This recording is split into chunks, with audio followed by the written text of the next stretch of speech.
thunder of jets in an open sky, a streak of gray, and a cheerful... A loop, a whirl, and a vertical climb, and once again you'll know it's time for the adventures of Rocky and Bullwinkle and Friends. Starring that supersonic speedster, Rocket J. Squirrel, with his pal Bullwinkle the Moose, and a host of others. Hurry, Bullwinkle! The show's about to start! I'm coming as fast as I can. Wave to the people! Yay! Now what are you doing? Signing autographs. Let's see. John Smith. But your name is Bullwinkle. I know, but that's hard to spell.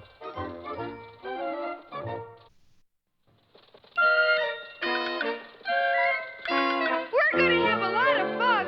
Come on and join us. Sure, there's always room for one more.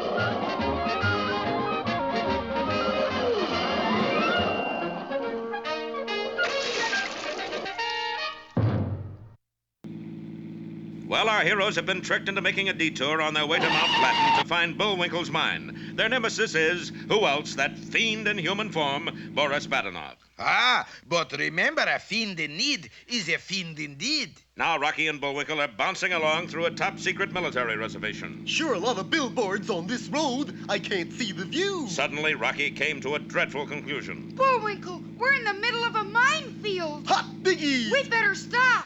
Yeah, let's start digging. No, Bullwinkle, I mean landmines. You were expecting water mines? Oh, that's a good one. Water... Boy, they got pretty noisy dirt in these parts. I've been trying to tell you, a landmine is kind of an underground bomb. Oh. And we're surrounded by them. Then I guess I won't need the old shovel. Oh boy, 2 explosions. That should do the dirty trick. Well, cheerio. I'm off to Mount Flatten. We're off, darling. What you are doing here, sweetheart? Keeping you from stealing Moose's mine all for yourself, darling. Who, me?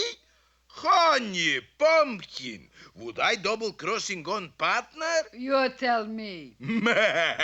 Yes, I would. Okay. And the two villains zoomed off to jump Bullwinkle's claim to his Uncle Dewlap's mine. But are you sure Moose and Squirrel won't bother us? I send them into minefield, Natasha. Listen. Beautiful music. Dangerous landmines. Which way now, Rock? Gee, I don't know, Bullwinkle. Then let's toss a coin. Okay, heads we go north, tails we go south. Looks more like we go west. But Rocky and Bullwinkle weren't the only ones worried about their plight, for all over the area, people were listening to the explosions. What do you figure it is, Slim? Thunder, reckon. Thunder? But it ain't rained here in 40 years. Yep. I figure rain's just about due. In a nearby Indian village, the people flocked to their medicine man to find the reason for the noises from the sky. Oh, owl who never sleep is great money too angry. Ugh, maybe, but more likely as a shockwave produced by an aircraft at a velocity greater than that of sound. I dig him. He says it's probably sonic boom. And at a secret launching pad headquarters in the middle of the desert, there was general consternation and his staff of missile experts. Gentlemen, this is the most top-secret hush-hush base in the whole country, right?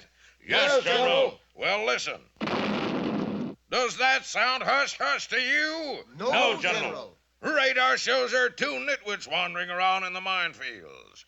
They must be silenced. Yes, General. And I don't care how. Yes, General. And so, in just a few minutes, 2 huge steel monsters rumbled toward our friends, their guns ready to blast them sky high. Uh-oh. What are they, Rock? Tanks, Bullwinkle. I said tanks, Bullwinkle.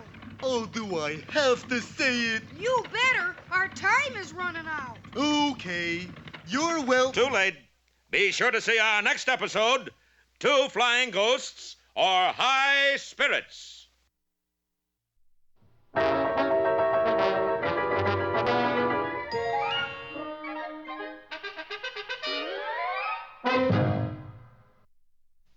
And now it's time for... Time for the dancing fool, Bullwinkle. Again?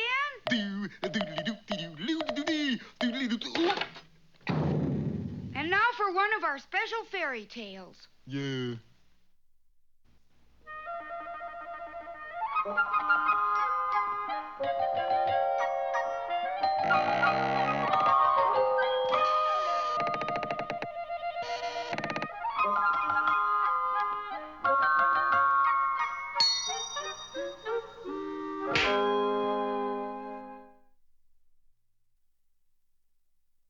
It was once spoken that, Gratitude is a quality not limited to man. though just why it was spoken, no one has ever been quite certain. For at the time of this saying, there lived a poor slave named Androcles. My friends call me Andy. However, he was seldom called Andy because I don't have any friends.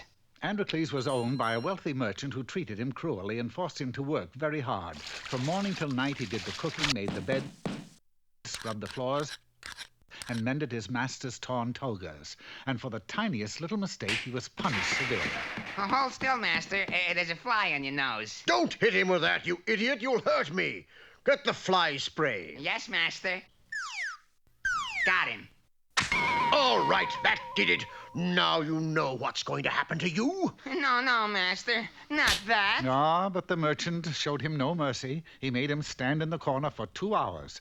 Time after time, Androcles tried to please his master and win his gratitude, but never with any success. Come, master. I have prepared a nice hot bath for you. Well, how nice. Oh!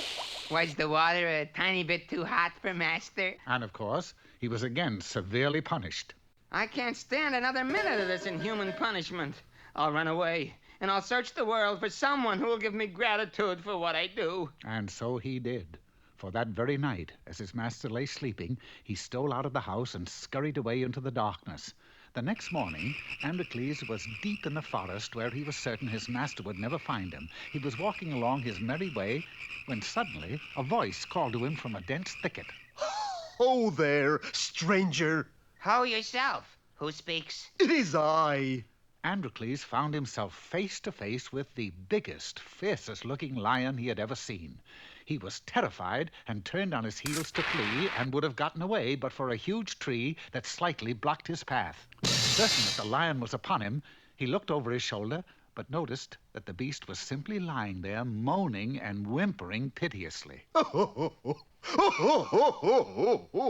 What seems to be the trouble? I have a vicious thorn in my paw, and it hurts me terribly. Please have pity. Pull it out for me. Are you kidding? If I got that close to you, you'd grab me and eat me up. Oh, no, I wouldn't. Honest Injun. Remove the thorn. I will be your friend for life. The poor beast's pleadings were so convincing and he seemed so sincere that Androcles decided to take a chance. Careful now, careful. Hold still. Oh! The lion was overjoyed with relief and thanked Androcles profusely. You know, I really feel he's grateful. Oh, I am grateful. Androcles was very pleased, for he had finally earned gratitude for something he had done. He bid the lion farewell and went on his way. Several days later, however, fate struck Androcles a cruel blow, for he was captured by soldiers and taken to the city and thrown into the dungeon. It was there that he learned that he was to be used in the circus. Being in the circus isn't too bad. I mean, maybe they'll let me be a clown. It isn't that kind of a circus, friend. They're gonna throw you to the lion. This is sure gonna ruin my summer. The following day, the stands were filled, and the emperor and all his court came to view the spectacle. A hush fell over the arena. Androcles trembled. The signal was given. The steel door creaked open, and with a mighty roar, a gigantic, ferocious lion bounded into the arena. The beast had been kept without food for several weeks to make him even more fierce, and he shook his great head with rage. The quaking Androcles prepared to meet his fate when suddenly he recognized the lion as the same one from which he'd removed the thorn. A wave of relief swept over him as he shouted, Leo, wait, it's me, Andy. Do you remember me? Yeah. You took the thorn out of my paw. Right, and you were grateful because I did you a favor, so now you won't eat me. I sure am hungry. I know, but you still won't eat me. I'm your friend. They didn't feed me for 2 weeks. But you still won't eat me, will you? Will you? Lion 1, Androcles. Oh, dear. So as you can plainly see, dear friends, the moral to this story is that if you ever do a favor for a great beast with long teeth and sharp claws, and he tells you that he will be forever grateful, don't you believe him. Because you can just bet your boots that he's a lion.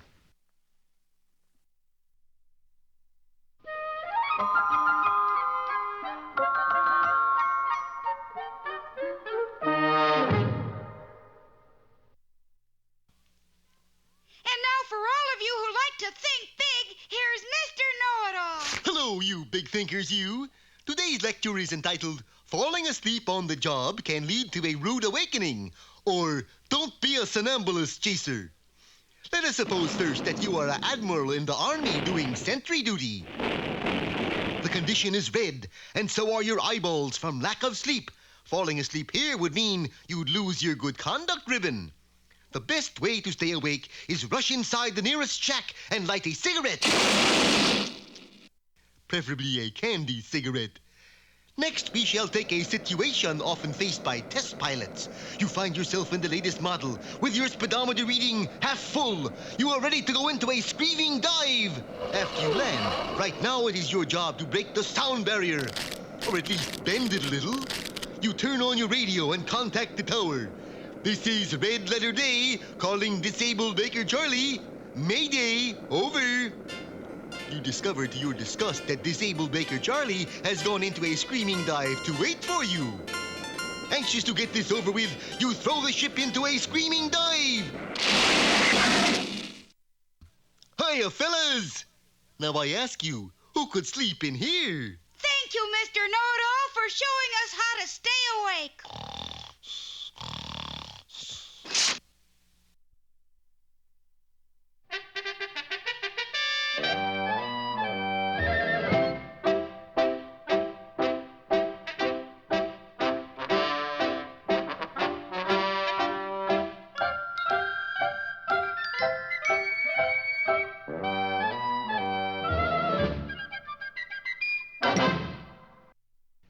Hello out there, Peabody, Sherman, and way back here. Where to today, Mr. Peabody? Paris, Sherman. Illinois? Paris, France. To the laboratory of Europe's most distinguished biologist and chemist, Louis Pasteur. The date, Mr. Peabody? 1888, Sherman. No sooner was the Wayback Machine set into motion than Sherman and I were catapulted back into history. We joined Louis Pasteur in an unusual experiment. Please, Fifi, come down and give me 1 quart of milk. A pint. A thimbleful. Sacre bleu, it is hopeless. Your cow is obstinate, Monsieur Pasteur. Oui, and unless she gives milk, I cannot conclude my experiment on Louisization. Louisization? That is what I call my process. Why not call it pasteurization? Ah, that's not bad. Very well. Pasteurization. Why won't Fifi give milk, Mr. Pasteur? Well, for one thing, she does not think she is a cow.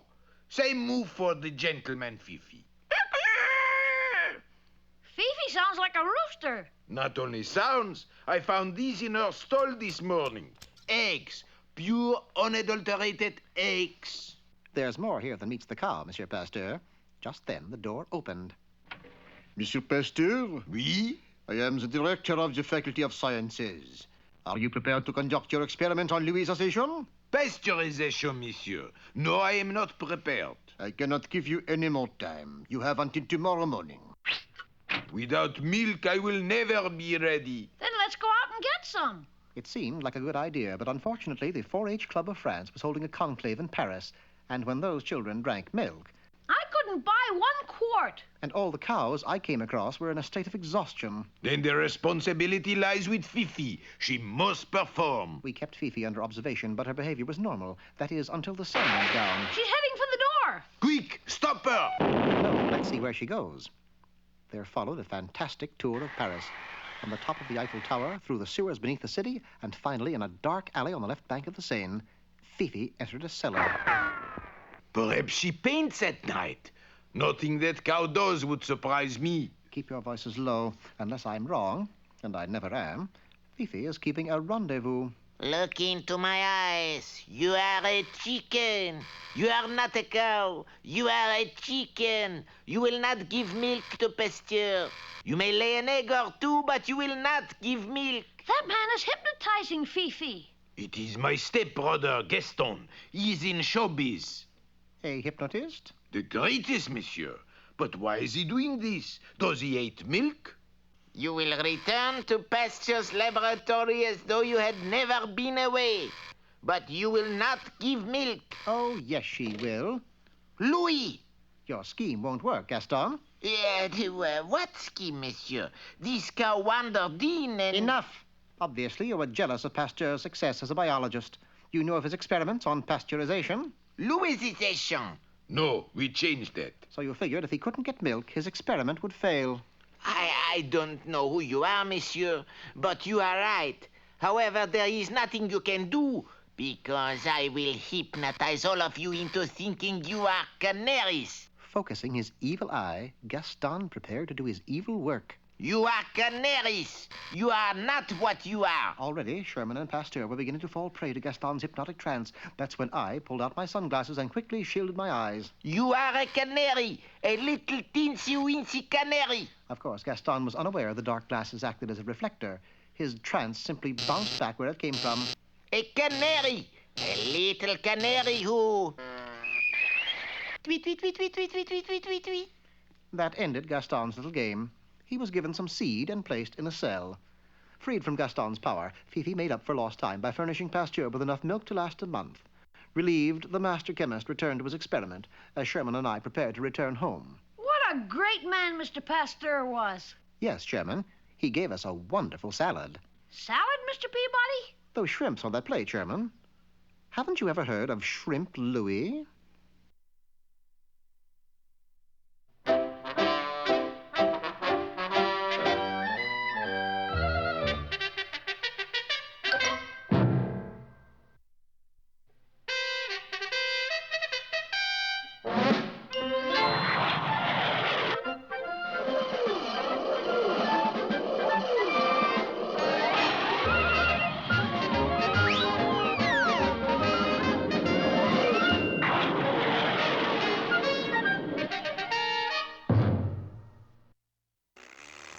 Well, happy days are here again for Boris and Natasha. Boris sent Rocky and Bullwinkle into a secret missile base where they immediately ran into a minefield. Then there was general consternation and his staff, who sent a couple of tanks out to investigate intruders. The 2 tanks ground to a stop at the edge of the minefield. Then suddenly a loudspeaker blared. This is Major Hardrock of the Intruder Disposal Corps. You are to leave this area immediately. But we can't. We're surrounded by landmines. Yeah, and they go off real easy, too. Why, if we was to just step over there... See what I mean? Very well. This means we must use the Intruder Disposal Unit M3. What do you suppose that M3 unit is, Bullwinkle? I don't know, but I don't like the sound of that word disposal. Then the turrets of the tanks slowly opened. Hokey smoke, Bullwinkle, look at that. I didn't think I'd like it. Yes, an enormous mechanical hand emerged from the tank and firmly clutched our heroes in its iron grip. Now what do you suppose happens? The boys soon found out, for at that moment a huge mechanical foot also made its appearance. Now I know what they mean by disposal. Fire 2! And our heroes went sailing through the air. Meanwhile, out on the highway, Boris and Natasha sped along on their motorcycle. Won't be long, Natasha. We'll be at Mount Flatten. You sure Moose and Squirrel won't show up unexpectedly? I'm absolutely positive. By now they've been blown into itsy little bits. They're goners, kaput, all finished. Then who is that we just passed? Ghosts! Must have been ghosts. Hitchhiking? And Boris quickly pulled the motorcycle to a halt. What are you going to do now, Boris? You couldn't guess, Natasha? Me, world's #1 villain, cold-blooded, nerves of steel? What would I do? What? I cry like baby. Boris. And while Boris tried to drain the tears out of his goggles, Rocky and Bullwinkle were still trying to hitch a ride to Mount Flatten. Hey, how about it? Can you give us a...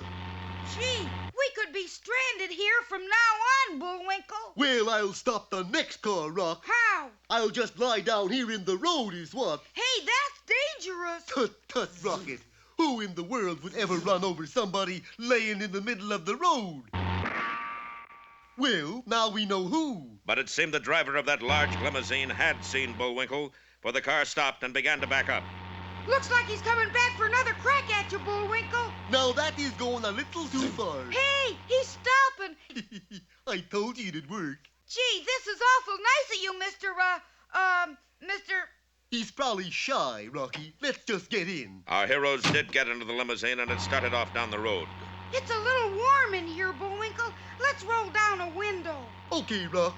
Hey, that's funny. What? There's no window cranks. No door handles either. Hey, I don't like this, Bullwinkle. I'm not exactly crazy about it myself. Hey, mister, what kind of car is this anyway? But still the driver remained silent. For had our boys only known it wasn't a real driver at all, but only a dummy fastened to the wheel, and yet with no human hand to control it, the limousine roared on faster and faster toward what? We'll find out next time in Crash Drive or Oedipus Rex.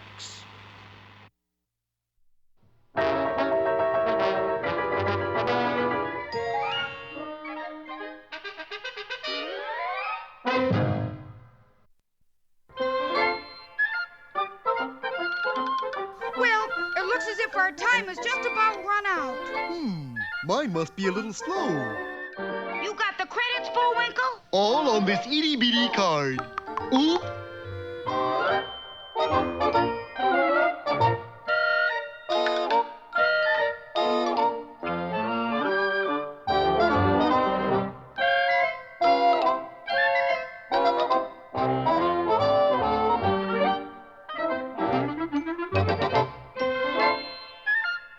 We're late again, Bullwinkle. Right. Bye now. See you next time.